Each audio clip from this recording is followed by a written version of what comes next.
एवं आज एक चिंतन शिविर एवं सुदर्शन बाबू मोड़ू कहते ए शिविर में केवल संगठन तीनोटी आधार रे ही आलोचना हेबो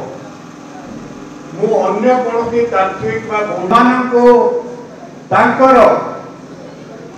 संख्या भित्ति अनुसार तांको अधिकार दबा बा सामाजिक न्याय ପାଇଁ लड़ाई करवा रिजर्व एवं धार्मिक सांस्कृतिक सामाजिक ऐतिह्य को आम रक्षा करवा एवं सर्वधारण जो नारा ताकू आम तृणमूल स्तर में केमिति पहुंचेबा कांग्रेस को तृणमूल स्तर में केमिति संगठित करवा आज ओडिशा सबु खड़ी खादान को लूट करने बहु पूंजीपति ओडिशा उपरे आखि देइछन्ति अदानी ठू आरंभ करी अंबानी मित्तल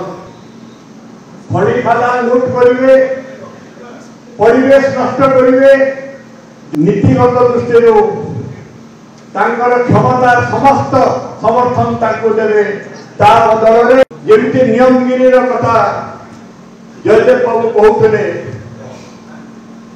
श्रीकांत बाबू जो निजे सामिल होते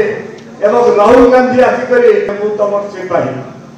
मुझे कथा ये कहूँ जो मैंने खड़ी खादान लूट कर परिवेश नष्ट कर